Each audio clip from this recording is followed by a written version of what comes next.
So I've got a little bit of an example here for you, and this is a workplace example between Rick and Brittany. Now as you see the screen, hopefully I don't have to tell you who is Rick and who is Brittany, okay? Right? So you're going to see an example here of an actual crucial conversation. Rick is a manager. He's asked Brittany to come into this meeting to prepare an actual project timeline. A timeline in which he's going to base certain company metrics off of.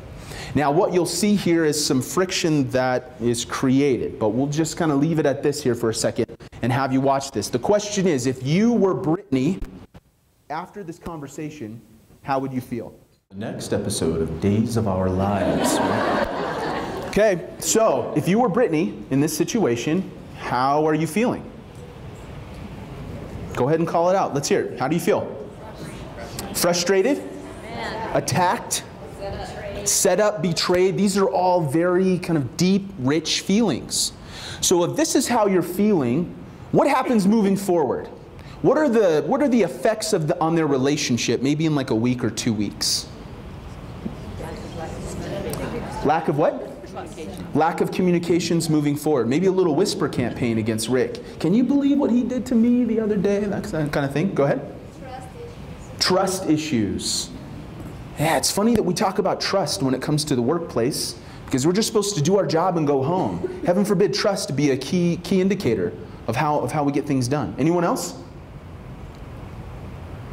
Okay, now when faced with these moments, this is the essence of what an actual crucial conversation is. So remember we said that this first section is when to notice when we're actually in a crucial conversation. Now at Vital Smarts, because of time, I can't exactly explain to you all of the research that's gone behind it, but we've done a lot of research. Over 10,000 observable hours of organizations to figure out when are their high stakes moments. When are they actually talking about salty brownie issues? And there are always three things in play. First and foremost, there are opposing opinions. So two people feel a little bit differently about this situation, whatever it may be. Now, in HR, right, as far as I understand, it's interesting when you have to have these high stakes conversations because you don't necessarily represent an opinion. You represent a policy, right? Or maybe a regulation, a standard, company understanding. And you kind of have to hold to that as you speak to someone about a various issue that they may not be following very well. Who knows, right? Okay. Second off is there are high stakes. The decision that we make now in this conversation makes a difference in things moving forward. Now, especially with maybe a significant other or in couples, these high stakes moments become as dumb as where to eat dinner tonight, right? And a argument ensues from there. That's high stakes. Where are we going to eat dinner? I like carbs. You like protein. All right. And then last but not least, we have strong emotions. We feel passionately about where we're coming from. Now, if you think about this, it's kind of interesting to realize that we're not always in a crucial conversation, and we would do people a disservice to actually think that that would be the case. There are maybe only like one phone call throughout the day where we actually have these three elements in play. There's maybe 2 meetings that we may be mediating through that have all of these elements. Maybe 1 email that we get that comes across our desk where we have to deal with this. So the ability to navigate high stakes moments is not something that's a DEFCON 5, 365 a day a year kind of watch, saying, oh my gosh, I have to watch everything I say. But there are specific moments that we can watch for. All right? So let's go back to Rick and Brittany. We're going to see Brittany. We're going to rewind the clock back as if we were Marty McFly in Back to the Future. We're going to see this again. Brittany is going to respond in a specific way. And the way that she responds is indicative of most of us in these high stakes moments. So as you watch this, the question for you is if you were to kind of describe her response in one word, what would it be? Okay, if you were to describe her response in one word, what would it be? Hey-o. Okay. So how would you describe her response? Just give me one word. Let's hear some one-word call-outs. That was all at one time. This table. Passive. Okay, passive. This table? Those were great brownies. Those were great brownies? She's just eating the brownies, not talking about it at all. Another table over there. Defeated. Okay. Surrender. Surrender. Yeah, those are really great descriptive words. This is indicative maybe of how we've responded at times when we're in a tough moment, where we just tend to say, well, I've got to pick my battles. Does that sound familiar in your mind, right? You win some, you lose some. This one, I'm just going to lose for now. I'll win sometime later. Interesting that this response can kind of be categorized as silence. We're choosing not to speak up about the salty brownie in front of us. Silence is really interesting because in the moment we feel like we're doing the right thing. What are the results moving forward between Rick and Brittany? What does their relationship look like if she chooses to be silent? It's not going to change. Yeah, that summarizes it perfectly. So it's funny that we think that it solves the problem, right? But it doesn't change anything about the situation with the other person. So silence isn't the answer. Okay? So let's flip the script a little bit and watch this again. Now we're going to see Brittany respond in another way.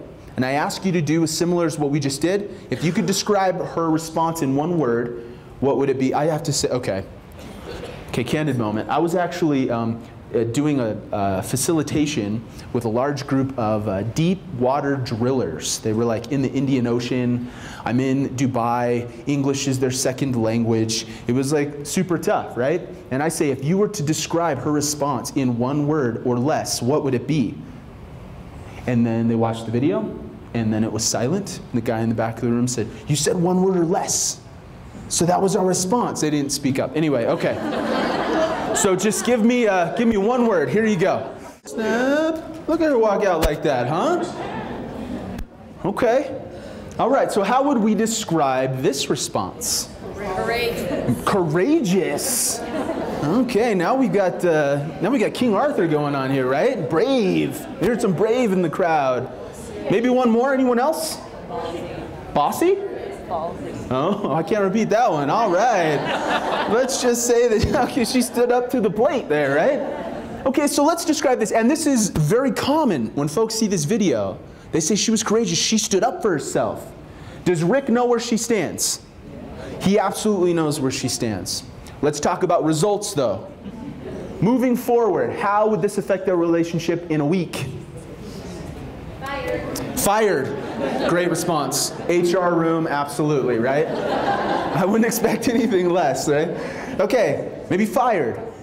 Now this is really interesting because while we would agree with her response because she stood up for herself, all of us would also agree that the results lead to not solving the problem, right? The brownie still exists. The brownie just got her fired. Yeah? This kind of category of response is titled violence. Okay? Something that kind of controls the moment. Someone is actually saying what's on their mind. They're certainly not being silent anymore. They're saying what's on their mind, only the volume is kind of up too loud, right? They've just turned it up way too loud. So silence, as we saw her not say anything, or violence, are our default responses when we're in a high stakes, strong emotion, and opposing opinion situation, when we're in these crucial conversations. So the two things that we just discussed, we're trying to say, when are we in a crucial conversation? There are three elements that are in play. Now with your partner next to you, I want you to be able to decide what are those three elements, and the first team to raise their hand to tell me what are the three elements of a crucial conversation. Wins a prize. Go. Raise your hand if you've got the three. Boom. What's it? All right, we're going to hear from our first duo. And what is your name? Claire. Hi, Claire. Welcome to The Price is Right. And what is your name? Karen. Karen and Claire are going to answer this for us. Can you please do it in Swedish? Yeah. Okay. You said da. That's awesome. Okay, go for it. The three elements. Opposing opinions. Wait, hold on. Is that all right? Opposing opinions? Yes. Yes. Strong emotions. Strong emotions? And then we're going to... High stakes. High stakes. Are they correct? Hey, give them a round of applause. You are the lucky recipients of 2 free books. Hey, there you go. So they've got a free copy of Crucial Conversations. Now you need to highlight the places where family members need to read, give it to them, and tell them to report back once they learn the skills. Okay.